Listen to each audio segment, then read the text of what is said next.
Welcome back to On the Line. Your host, as always, Juan with the Rykno, Ryan knows, my partner in crime, my brother. And as we're talking about key matchups in this game, wanted to get into it last segment, but there really is no point to it because I'm going to be talking double, and I don't want to double talk because Lord knows I do that enough on this show. So, talking about the Naval Academy's offensive line right now, these are not guys that are going to be big, and of course they're not. They're in the Naval Academy. They're not going to be 330-pound guys, 6'6". They're not going to fit in the submarine. I mean, geez. 6'2", 286 pounds per man. But they do got a couple players. You know, like you said, they run the triple option.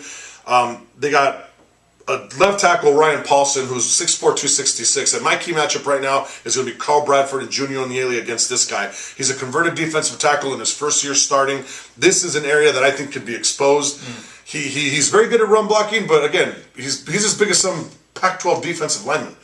You know, he's going to have a hard time keeping up with the strength of Bradford and the speed of Onyele. So this is something that I think is going to be exposed. They also got a left tackle, Josh Cabral, as their most gifted player. He's 6'3", 297. You know, this kid, I watched him against Army. He mixes it up. He's mean, he's nasty, but just not as athletically gifted as some of the guards that we've seen out there. So even though he makes up for it with heart and effort, I think that Jackson Hood and Will Sutton, him and true sophomore right guard Jake Zuzek, who's 6', 318 pounds, but again doesn't move that quickly. Isn't that gifted of a lineman like you see the Oregons of the world or the USC? So to me, that left tackle position and the two guard positions, I think, are going to be key matchups in this game.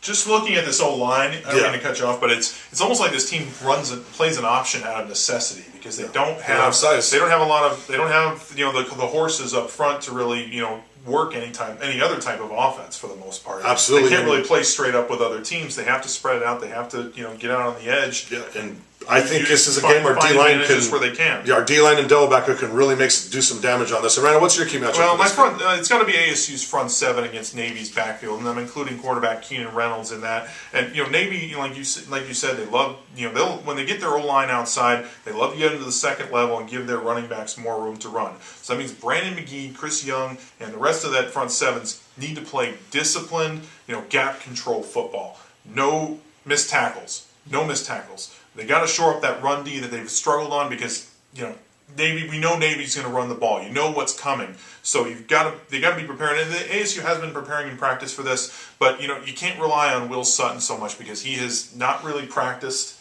at all leading up to this game. Secondary's got to play well as well. The communication's got to be key for them to come down and come up and run support because they're going to need them in this game. So that's my key matchup is ASU's front seven against Navy's backfield. All right, so that's going to do it for this segment as far as the key matchups for this bowl game coming up. The Kraft Fight Hunger Bowl, December 29th. It will be on ESPN, 2 p.m. Arizona kickoff time. And when we get back, we are going to talk about the midshipmen defense. They got one player who we're going to be talking about who's really exciting to watch.